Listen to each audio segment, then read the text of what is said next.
Welcome back to the channel. This will be the transfer tips for Gameweek 27. We have a Tuesday deadline, so a very quick turnaround, and a lot of content is headed your way for two fantasy formats, UCL Fantasy and FPL, so stay tuned with all of that content with the videos and live streams by liking the video, subscribing to the channel, and hitting that notification bell so you never miss a single upload or live stream. Follow me on X, Instagram, and Blue Sky. The Discord server, FPL League, and Spotify can also be found in the description. Thank you to those that have shown support over the last couple of videos. You're very much appreciated, especially to the channel members, patrons, super chatters, and subscribers. I'm going to delve into the 11 players and managers to buy, hold, sell, and skip with one week punt, which could be very enticing for your FPL teams. And on screen, you can see the most transferred in players at this point of the game week. And it's worth noting that this podcast is recorded on Sunday morning before Nottingham Forest versus Newcastle and then Man City versus Liverpool. So with the wild card team video coming up very soon, my team selection and the deadline stream,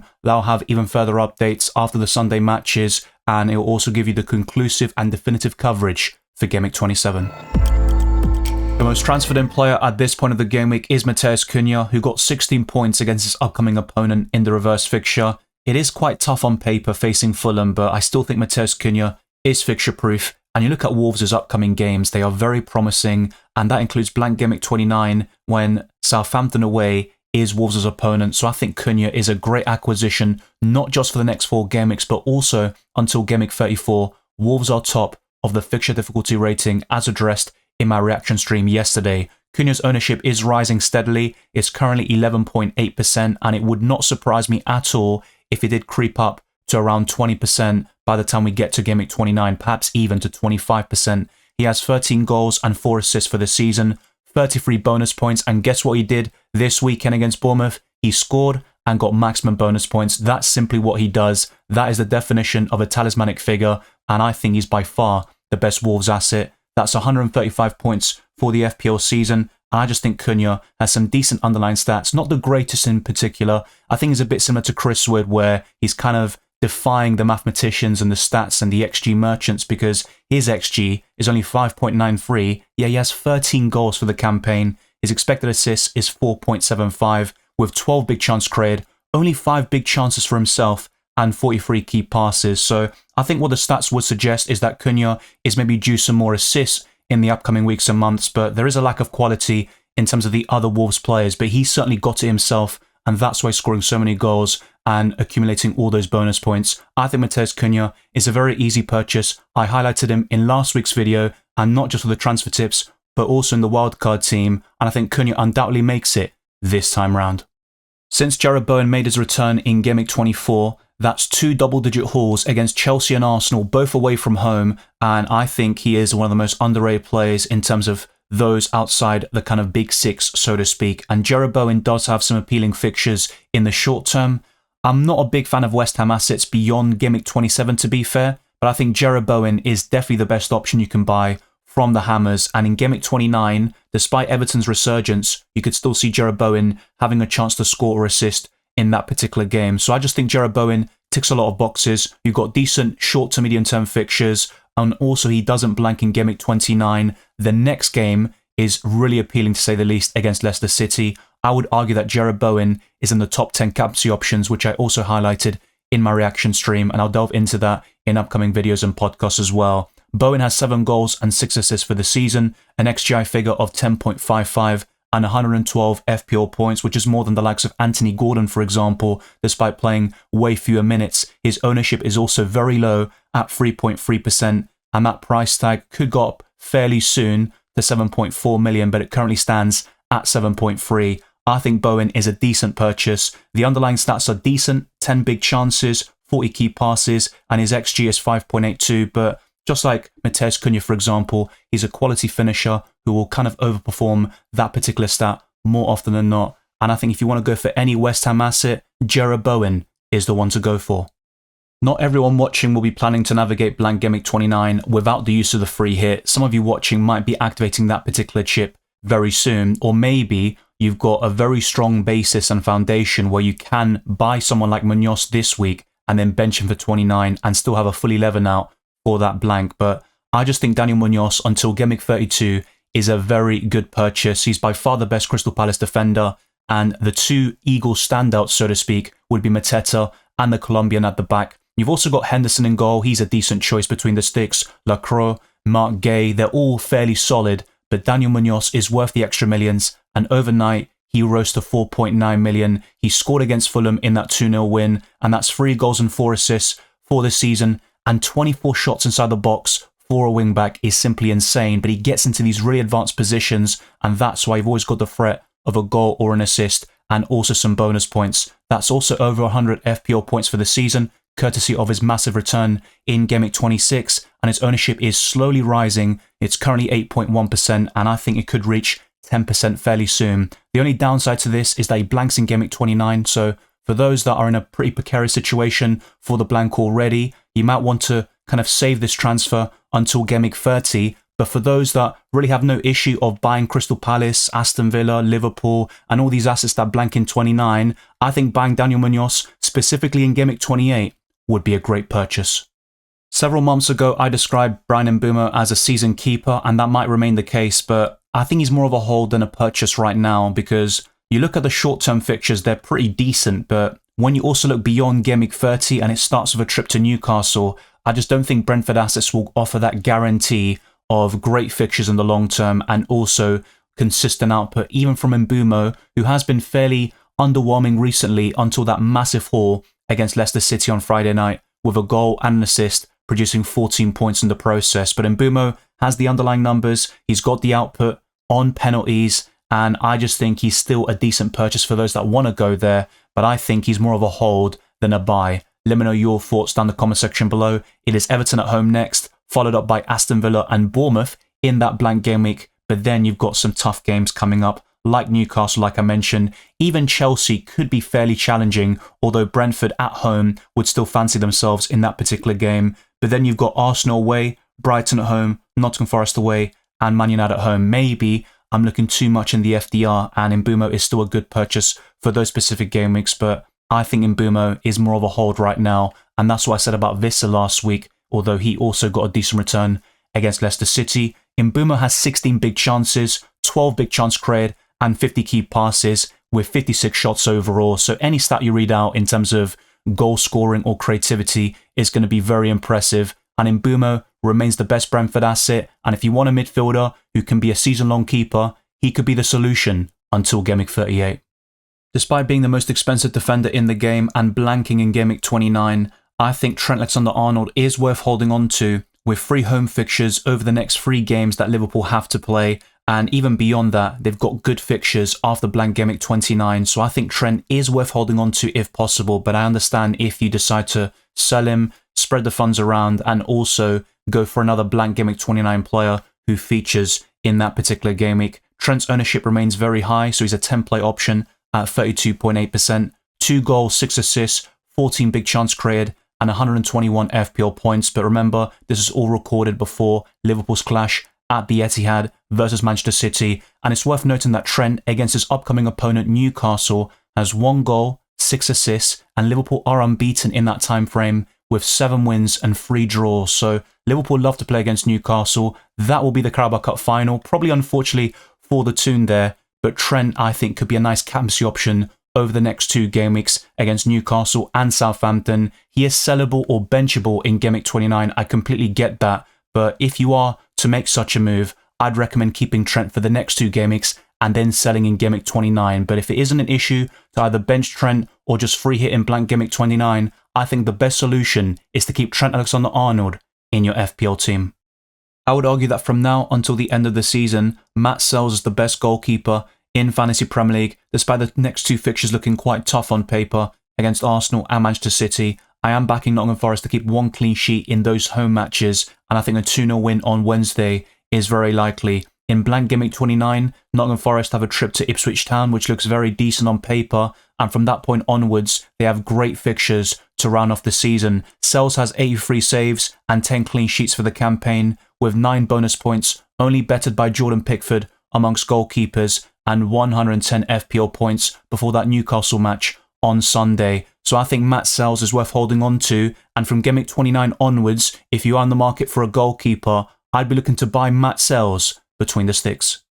Why does Morgan Rogers do so well with output in the FA Cup and Champions League, but he can't do it in the Premier League? I couldn't be able to tell you. He is a young player and he's been fabulous for Aston Villa this season. I think his best qualities go beyond goals and assists, but ultimately in Fantasy Premier League, we want those goal contributions from these attackers and midfielders, and Morgan Rogers isn't quite cutting it. He blanks in Game Week 29, and Aston Villa's fixtures are quite mixed bag anyway, so I think Morgan Rogers is sellable.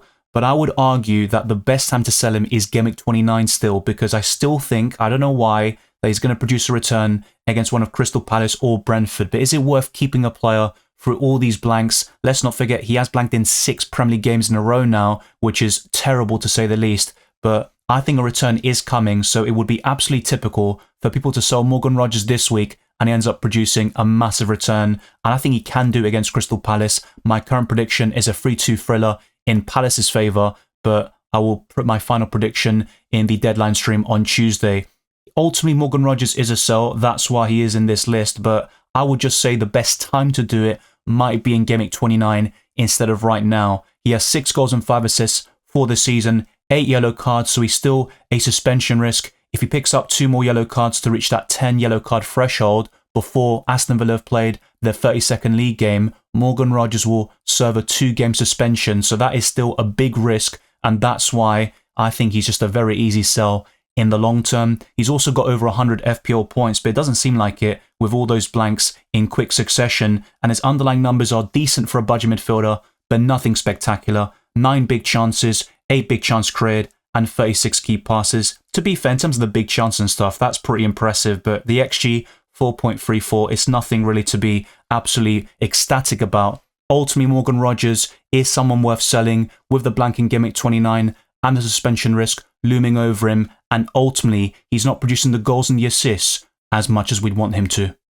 Anthony Gordon might produce a big return against Nottingham Forest on Sunday afternoon, and ultimately we can go back to this and maybe discuss some of the ins and outs, but I think this is a very simple one. If you aren't free hitting in Game Week 29 and you're struggling for numbers, and you're ultimately benching the likes of Salah, Trent and Isak currently, and you've also got other Aston Villa, Liverpool, Newcastle and Crystal Palace players, in that sort of scenario, I'd be looking to sell Anthony Gordon. But if you are in that sort of position where you can bench Anthony Gordon or free hit in Game Week 29, he might be worth holding on to, because Newcastle have good fixtures from Game Week 28 onwards, and they also double in Game Week 32, which makes the likes of Gordon still part of that best Newcastle triple up. I think Isak is definitely the number 1 asset from the tune, and Anthony Gordon would either be second or third alongside Lewis Hall. And for those that are yet to play their assistant manager, the amazing chip we all know and love, I think going for Eddie Howe or Oliver Glasner in Game Week 32 could be a great solution for you. And you also have another double game week in 33. Those doubles are yet to be confirmed, and once we have the full picture, it will be covered on this channel. But essentially, you have back-to-back double game weeks, and you can get 5 matches in a 3 game week span from the most powerful chip in the game. But if you aren't really too bothered about that, or you use it already, then Anthony Gordon as part of your Newcastle triple up could be great in the long term, especially for Game Week 32. But I think it's very simple with Anthony Gordon. If you're free hitting in Game Week 29, I'd be looking to keep him. Otherwise, he is a very easy sell, and you can always buy him back around Game Week 30. It might surprise you to hear that Leandro Trossard has been very highly requested in my recent streams. A lot of people have been asking me if they should buy him, and I completely get it. An Arsenal attacker who's going to start week in, week out, it could prove to be very fruitful, but that Arsenal attack is very blunt. It's not like last season when they came off the back of that Dubai trip. They had Havertz, Saka and Martinelli as their main attackers, and then Trossard would start a lot of games as well. That is no longer the case. You've got either Sterling or Marino in that front three, and Wannieri, a 17-year-old who is being over-relied on, to say the least. So I would completely avoid all Arsenal attackers. I think Wannieri is an exception because he's so cheap, and he could serve to be a very useful 8th attacker. But in the case of Leandro Trossard, I just don't really see it, especially with Arsenal's upcoming fixtures, where I think they could fail to score in 1 or 2 of those matches, including Nottingham Forest in Game Week 27. So I would completely avoid Leandro Trossard, to be quite honest with you. To be fair to him, he has shown a degree of consistency in the last couple of weeks, at least compared to the other Arsenal attackers, but I don't think he's worth investment. 4 goals and 6 assists for the season, 11 big chance created, so I do think his creativity has gone under the radar, and 93 FPL points. His XG is only 4.24 though, and 7 big chances. I don't think he'll play up front too often, but if Marino drops back to the bench or in the midfield, that would open up the space for Trossard to go as the false 9, and he did very well last season in that position, but let's not forget, Arsenal were a much better team back then, with Bukayo Saka producing a lot of creativity on the right-hand side. So with Leandro Trossard, I think he's a skip, and I'd say the same thing about most Arsenal assets, except Gabriel, David Raya, maybe another Arsenal defender, but ultimately don't triple up on the Gunners defensively, and Nwaneri in the midfield. Since David Moyes returned to Everton, Beto has 5 goals in 5 Premier League starts for Everton, and he's done extremely well, especially in Double Gameweek 24 with returns in both matches, but I wouldn't be looking to buy him right now, and don't get me wrong, if you are on the market for a really cheap forward, you're not going to find better than Beto right now, especially over the next 3 game weeks with promising fixtures like Brentford away, Wolves away, and West Ham at home. But then you look at Everton's fixtures afterwards, they have a really terrible run on paper from Game Week 30, including Liverpool away, Arsenal at home, Nottingham Forest away, Man City at home, and Chelsea away. But some of those fixtures, like Chelsea and Man City for example, are still quite favourable for attackers, and Beto could score in some of these games. He also scored against Liverpool not too long ago, but at Anfield, that is a completely different story, and I would expect Liverpool to dominate that encounter. But Beto is still a very good option for that price tag, and he's going to start for the next couple of weeks and months, and currently it's going to be very difficult to win back that place from him once Calvert-Lewin returns from injury. But Beto has 6 goals for this season, 9 big chances and 56 FPL points. We can't judge the stats too much because before David Moyes' appointment, Beto was really a substitute and didn't start many games for the Toffees. So I don't really think he's a bad purchase. I just think he's a really short-term pick, and ultimately the likes of Matheus Cunha, Chris Wood, Jean-Philippe Mateta, Alexander Isak, those are the 4 forwards I'd be prioritising. As things stand, there are 6 managers eligible for table bonus in Game Week 27, and that includes Ange Postecoglou, but you have alternatives like Ursula facing Bournemouth. You've also got Oliver Glasner once again facing Aston Villa at home, Vitor Pereira against Fulham at home, that could be fairly decent. Juric away to Chelsea is something I would not recommend whatsoever, but football can be a funny game. You've also got Ange Postecoglou against Man City and Eddie Howe away to Liverpool. So those are your options if you want to go there. I think my favourite is Ange Postecoglou. I am backing a Tottenham win here, and I've actually gone for 1-0 at the moment, and maybe I'll change it to 2-0 in Tottenham's favour. But you could also get table bonus from Ange Postecoglou in Game Week 28 against Bournemouth at home, but I would not be activating the chip right now. This is only for those that have it active already from Game Week 25, maybe even from Game Week 26 or 24, but I would not be activating it just for Ange Postecoglou this week. My favourite time to do it would be around Game Week 32/33 with back-to-back double game weeks. Having said that, you can't use the bench boost in Game Week 33 if you've got the assistant manager active around the same time. So you've got to be very careful with how you plan your chips from now until the rest of the season. Check out my chip strategy guide, which has been published from a few days/weeks ago, that is still relevant today. But Postecoglou has 3 wins out of the last 4 matches, and that's actually 3 consecutive victories for Tottenham Hotspur. 8 goals scored in that time frame, 2 clean sheets, and 30 FPL points for the Australian manager. His ownership is extremely low at 1.3%. So if you are on the market for a manager this week who is eligible for table bonus, I think Ange Postecoglou could be a great transfer. That concludes another Transfers video, this time out of Game Week 27. We've got such a quick turnaround, so this video had to be recorded a little bit early, but hopefully you enjoy it and find it very insightful nonetheless. And there's also my reaction stream already up on the channel, not to mention the best wildcard team and my own team selection coming very soon. And also on Tuesday, the deadline stream, I will be there as usual. And for UCL Fantasy, there will be some videos posted across the week, and of course that deadline stream in the following Tuesday. So a lot of videos and live streams are headed your way. Be sure not to miss it by liking this video, subscribing to the channel, and hitting that notification bell so you never miss a single upload or live stream. Follow me on X, Instagram, and Blue Sky, DylanRCM and FPL Dylan. There's also my Discord server, FPL League, Spotify, and much more, which includes my Patreon and the championships for early access to my videos, amongst many other perks. I wish you all the best of luck for Game Week 27 and the rest of the season, and I'll see you on Tuesday for that deadline stream.